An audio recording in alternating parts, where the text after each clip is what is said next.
talking about design teams interviewing designers. What advice would you give for those companies where the engineers looking to hire the first designer? Don't let them talk to the designer. Yeah, exactly. That would be my first piece of advice.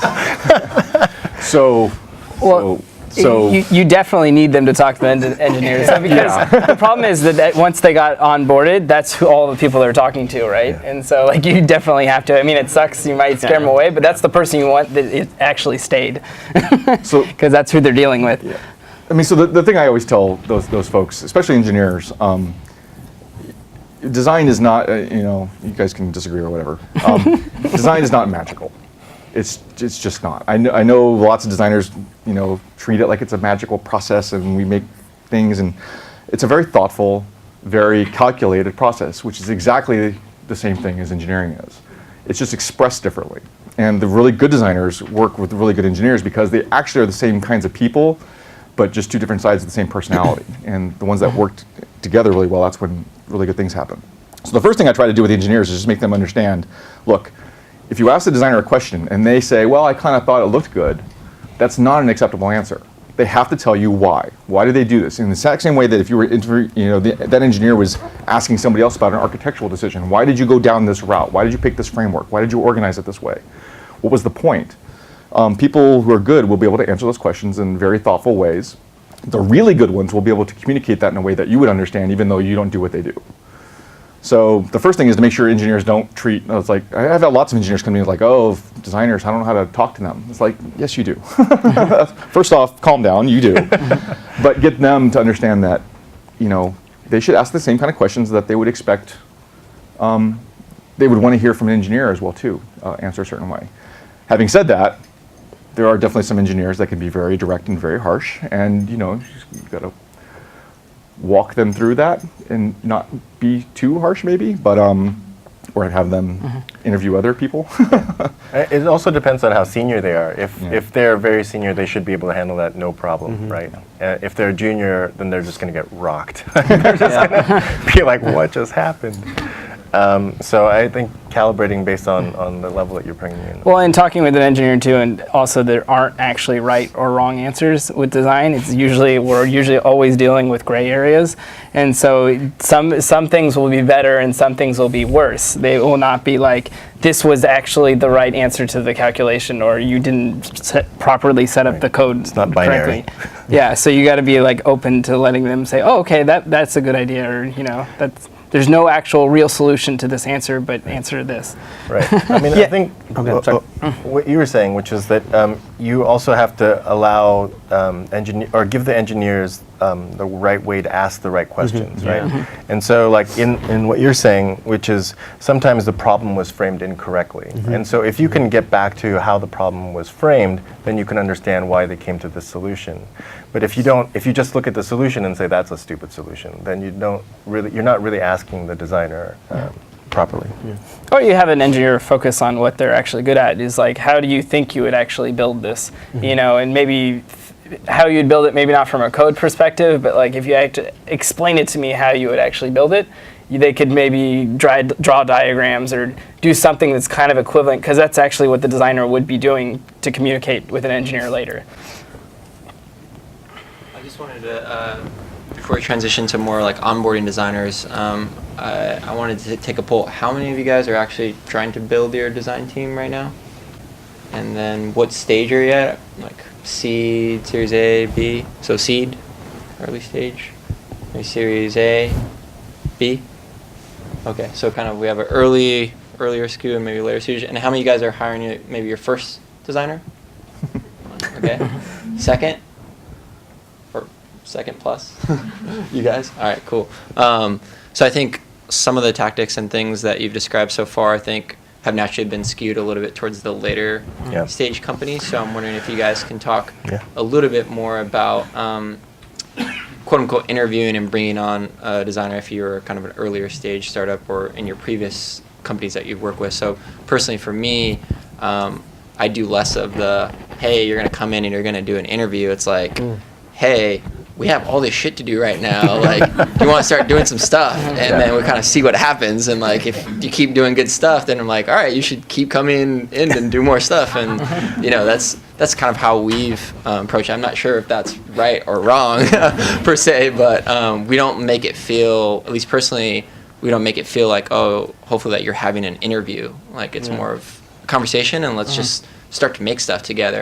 And usually if it's a good fit, then we keep making stuff. So I'm wondering if you guys have other points about, interviewing, testing, if you're at the earlier stage of startups. Well, if you're at the early stage of a startup, I think you got to find a way to inspire the people you're talking to, or get them jazzed about what you're trying to do. And so that usually, there's multiple ways of doing that, I guess. But if you are, anything that you're doing, look around at the products that you think are well designed, or you think that you like. Engineers love to drive like a BMW M5. Like the M series is like the engineering car, right? Well, if you were starting a car company or doing something about cars, you should probably try to find up some history on who the design team was around that car, start there, and then start to do that circle around. Largely because it's at least safer. I don't know if it's easier, but it's kind of funny. So Steve Jobs did that whole thing where he talked about Paul Rand when he hired Paul Rand to do the next logo and whatnot. And Paul Rand's got this whole thing that he got to a point in his career where he could do this. But what Paul Rand was talking about when Steve Jobs was basically saying, Paul Rand showed one logo, and he said, here's the solution, you're going to pay me, and I'm not going to do 5 solutions for you. This is the solution. If you want 5 solutions, go hire 4 other guys to do each of those solutions if you want, but that's not my problem. You pay me, here's the solution. And what he was trying to get is that, Paul Rand, you hire Paul Rand because you're looking for that kind of thing. If you at least start with products that you like, you can find those people, and you can start with talking to them and seeing if you can get them onto your idea, or find out people that they know, because you're trying to find the problems they solved or the way they thought about the thing that they attacked. That's definitely one way to go after this, is to identify the people, and they're much easier to find these days than they were 10, 20 years ago. Now you can just open up LinkedIn, you can open up, Google and do searches on people's names, and you can find all kinds of stuff and figure out who they are. And you will be surprised. If you like something about, the photo timeline in Facebook, it's really easy to find the 4 guys who worked on it, and I can tell you their names. You can go get them. Whatever. But the point is that you should go look at those people, identify those things, and then start to spread out from there. I think you'll have a lot of success doing that, because then you're looking for people in a space where you respect their work, and now you're trying to figure out how to get them or get people like them. So if you actually got to the process where you're actually interviewing people, and you're trying to determine if they're correct or not for your company, and your small companies, the one thing is you don't have any other designers for them to rely on. You don't have anyone else that they can work with. So what you have to do is you really have to feel the person out and actually really feel out their design style. And if you really approve of their design style, it has to be like, oh, I let that designer go for a month and I came back and I would still be happy with what he did. I'm happy with the way he took the direction of my company, as opposed to, he did some great stuff for this one other company, but that stuff's so different than what I'm doing. If you can't show any work or talk about any ideas that's similar to how you think, it's going to be a lot of work for you later, because you're going to have to keep telling him or her, like, directing them and pushing them to do your vision. But if their vision is somewhat aligned with yours, it's way easier, and then you can let them go. Especially, you're going to have to let them go, because you're doing too many things. They're by themselves. Like, it's not like they're working with other people. They're not having other people influence them. It's all them. So they have to kind of align with what you're thinking as well. And what Greg started this whole conversation off with is also what I'm getting at too. It's like, don't go find them too. They may be doing something, but still go get coffee with them, go talk to them, search them out. They're going to tell you no a couple of times, but don't relent, don't stop. It's that kind of thing. I also think, like, if you're super small and you have this idea and you want to find someone that's going to, like, jump in the rowboat with you. I think the word risk keeps coming into my mind. I think most of the product designers that we've hired, it's been a risk for them, only because Facebook isn't the coolest place to work if you're a designer. and they come in and they see so many of the problems that we need to solve, and they're like, wow, like this is like huge and risky. And I think no matter what size company you are, if you're a designer, whether you're like 3 people or 3,000 people, that's what you're attracted to. You're attracted to getting in there and being like, I think I can figure this out, and if I can't, I'm gonna have a great time doing it.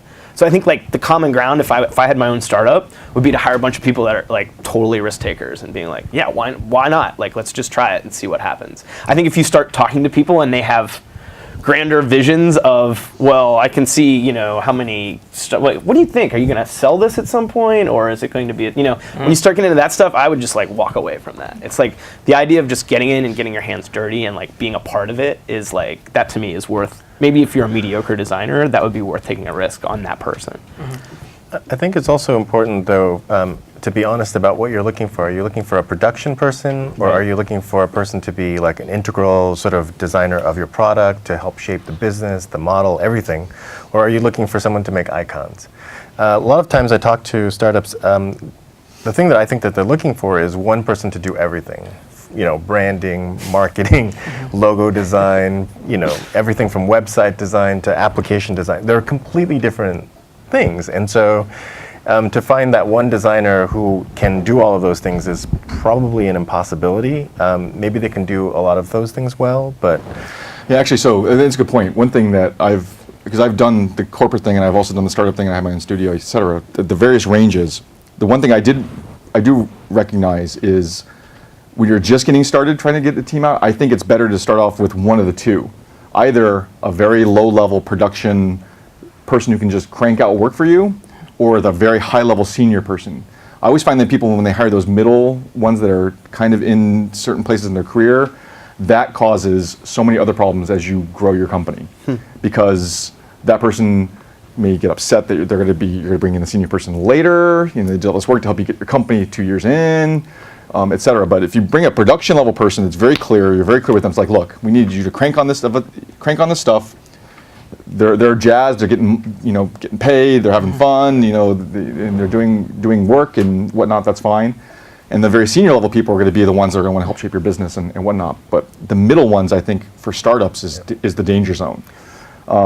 That's been my experience. Yeah. In fact, I would get the production level folks in and just deal as best you can until you find the right senior. If you find the right senior as your first person, you're going to be more set and have a much better chance of doing all kinds of amazing things. That's hard to do. We should probably mention what we should recommend people not to do. Please don't do things like do 99 designs and then think that that's your done and you're gonna hand that off to somebody as you hire them in. That's just crazy. Don't ask people to do project work and don't pay them. Don't do stuff like that. Don't skip corners and then bring somebody else in and expect that person to make the skip corners work before them prettier. They're going to want to take the work that you did before them and throw it away. So if you skip corners, the people you bring in later, let them throw the stuff that you did away. There's a lot of things you probably shouldn't do as you're looking to hire designers, in my opinion. Yeah, I mean, it's the same thing with code, right? Yeah. I mean, it's not that difficult to I have one thing that you talked about senior people. Are you talking about people with experience? When you say senior, because I'm only asking because some of the best designers that we work with are like 20.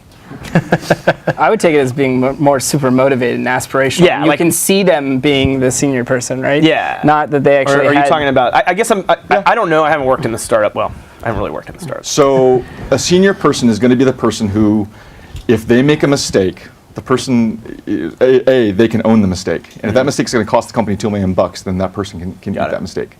I get the young folks who know how to do stuff. I used to be, when I joined Adobe and worked on Photoshop, I was 25. So I get that. At the same time, making a mistake, if I made a mistake and Adobe lost millions of dollars, I guaranteed that was not cool. Yeah. So I thought I was senior. I behaved like I was senior. People around me let me believe that I was senior, but I was not senior. So, I mean, I'm just that's what I mean by senior. Somebody who is in tune with the chief architect and the chief engineer and the executive where, they can make decisions. That's what I mean by senior. Okay. Yeah, because my thought is I'm thinking right now, if I had a startup, what would I want to surround myself with? And I think I would want someone that I don't have to deprogram, if that makes sense. Like if I'm a CEO, I want someone that I can sit down with and we can kind of work in a way that's not. Yeah, so there are definitely a lot of really good young designers who are, if you want to mentor them to become the senior person so that they will lead all this stuff, then I say go for it. But you you have to be honest with that person. Either you're telling them they're going to own this and they're going to grow it with your company and this is going to be a learning experience and you'll give them mentorship, or they have to understand that they're going to get to a point and then at some point you might bring somebody who has 10 years of experience and who's managed teams and dealt with all kinds of other BS over them. And if you do that, bring that person over them without letting them know, it's just like engineers. I've seen this happen to engineers constantly. When engineers, these young, really great guys do these things and they do all this great stuff and then they bring in the guy that was like, at, I don't know, Cisco for 20 years and all those guys are like, what the hell? Why do we do all this work? And he's bringing this other dude in and there's all these culture things that have to happen. It's just tough. I would be wary of that. That's all I'm saying. The one thing is, so if you're getting someone straight out of school, basically, if they're coming straight out of school, it's nice if they've at least done some design work, not just schoolwork, even if it's personal projects, but they actually worked with clients and stuff. Especially if you don't have other designers for them to work with, because if you have other designers they can work with, then it's kind of okay. They can teach them some of the things, but you don't want to be the person that has to break them, because you do have to do production level design work, and you have to be able to do it in a systematic fashion that it can actually get developed by an engineer. And so if you're in these theoretical art classes and doing this great design work, but you've never actually worked for a real client or something, it's very different.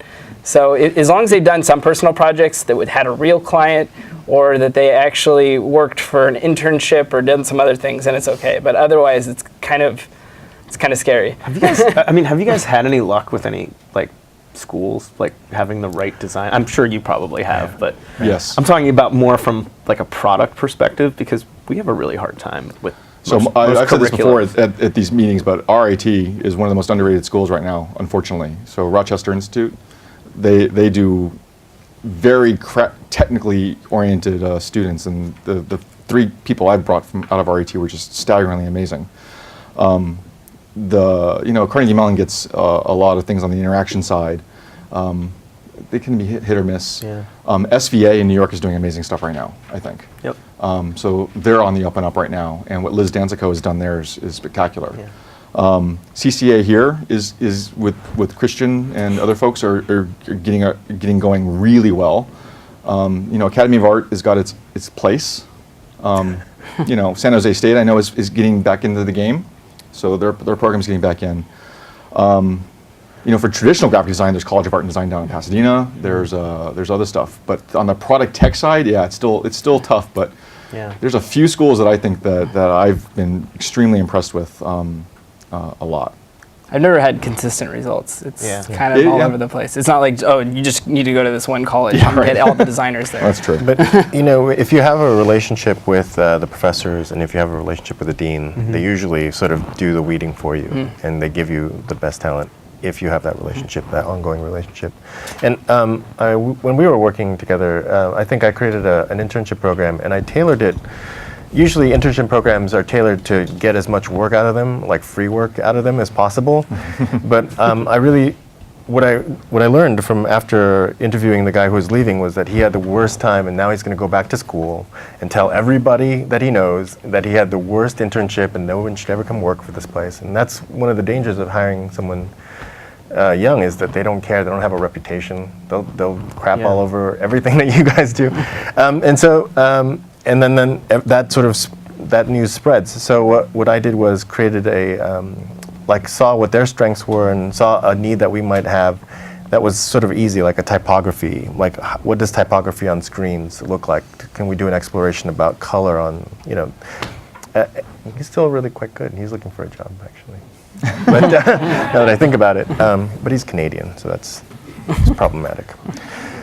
Anyway, sorry. I was like, I gotta call that guy. We're getting into visa problems. We're starting to transition into sort of the next major topic for today's discussion. So we're at the home stretch. So I'd like to focus a little bit more on, you've actually screened the person, you've interviewed them. Now you're kind of at that point where you need to close the deal, make an offer, sign, or get them a desk or chair or get them going. So can you talk a little bit about that closing quote unquote closing process, or like making it more official when you're trying to onboard them? Do's and don'ts. I've got a lot of don'ts. I never did a do's. That was one of the things I always seem to never have time for, and it's one of the more important things, and it's really a bummer. Especially when you're dealing with startups and everything else is important versus the getting things going part. So I'm going to let these guys talk about it because everything I've done failed in that regard. Onboarding is so hard. That's really fun. Well, I mean, it's just onboarding is extremely important, and you know, throwing people into the ocean is what I tend to do, which is unfortunate.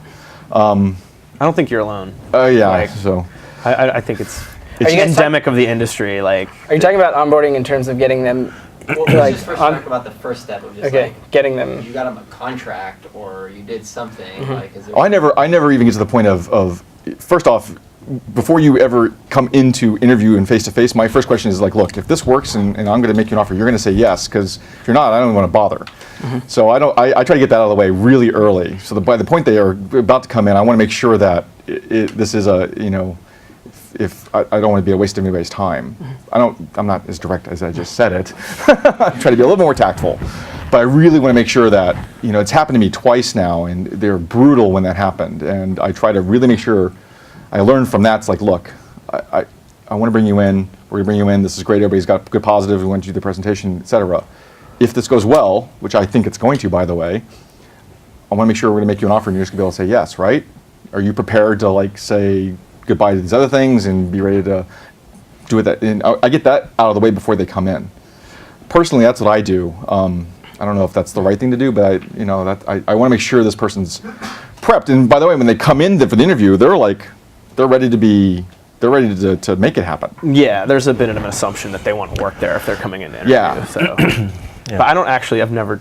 Like, I'm completely the opposite. Are you? Actually, like because so many times, like, someone's talking to multiple people, and like most of our designers, like, they're in demand, and they could come talk to us, have a great time, and go talk to another company and have a great time, and they might want to work for both companies. So I don't feel comfortable saying you're going to come work for us if we make you an offer, right? I feel, for me, and that's obviously from my perspective, I feel that would be a little unfair. So I've pulled a maneuver both at Adobe and at Twitter.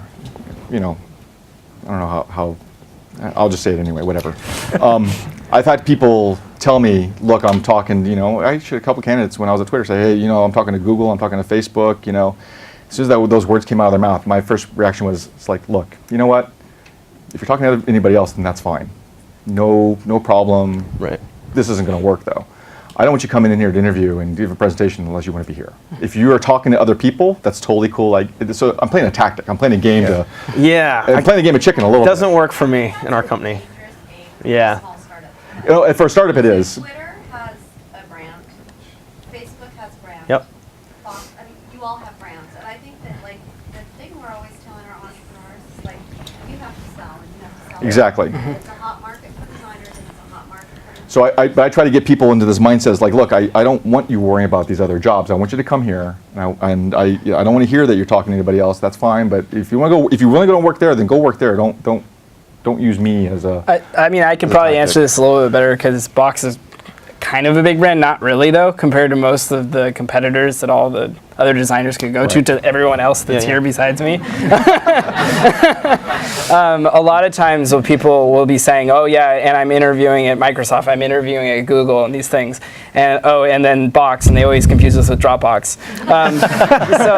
So I have to battle this all the time. And usually it's easy for me, though, is because what we can do is either, well, first I try to get them really stoked about the product and get them, like, really energized about, like, some of the problems they can solve. Second is usually making sure that, like, because I can pull our CEO card and get him involved and get him to get them really excited, which is just getting your senior staff involved and saying, this is a big deal for your company, and that they want you on board too. It's not just a senior manager or something. The third thing is looking to who else is at your company. So a lot of times, we'll have people that have worked at Microsoft before, and we'll get them on the phone with them, and they'll be able to say, hey, this is why I chose Box over Microsoft. I might be doing engineering now, but this is what I really hated at Microsoft, or this is what I hated at Google. This is why I love working here. Those kind of things really help. So the point about all of that then, I think, is different tactics of doing the same thing. And the thing is, you're trying to get that person envisioning and imagining being with you, being at your place changing the world, making great products, having fun, being mentored, learning. It's so at a big company you can play the card of like, if you're looking at other place else, that's fine, don't worry about it, but but if you're at a startup, you can play the card of, hey, we've got this amazing thing, we think you're great. And I know you're talking to Microsoft. To your point, sell them. It's like, what do I have to do to convince you that what you really want to do is be with us here, because you're going to learn more, you have more control, you're going to be able to make more. But like 9 out of 10 engineers and designers are not comparing a Microsoft to a first designer offer or a Microsoft to a 5-person startup. They are looking at a 5-person startup, maybe 4 of those. So like, how do they compare it? And to try and close them before they get there is very difficult, right? Because you can't, they're all saying like, and everyone is building the next like big company, the next big social thing, the next big location thing. So like, I think it's looping in, but it's looping them into the vision, and like that's what I said is bringing in the higher ups. If you really want this person, get them. When you're talking about like we've got some companies that are, they've got a design team, and some companies that are looking for their first designer. I think no matter what size, it comes down to impact and opportunity and what are you going to be working on. Like, every designer at Facebook works on one product. Like, we say it's like a startup because you have one PM, one engineer, one front-end engineer, and you. So you're not coming in and so I'm not trying to like, I know it's apples and oranges, but at the same time, to a designer, I think that impact and what am I going to be working on. So if there's 5 startups here and like you feel an affinity for, I don't know, this thing that's like Square, like you're probably going to want to go there. I don't think that it probably isn't going to come down to money. It probably isn't going to come down to advancement. It's really going to come down to what am I going to be working on. So if you have a shitty product, you're probably going to have a hard time finding a designer that's really excited about it. And that's where I think it comes into like, be sure you're defining what you need. Right. Like before you start digging in through portfolios, like know what you're going to say to that designer about what design means to your company.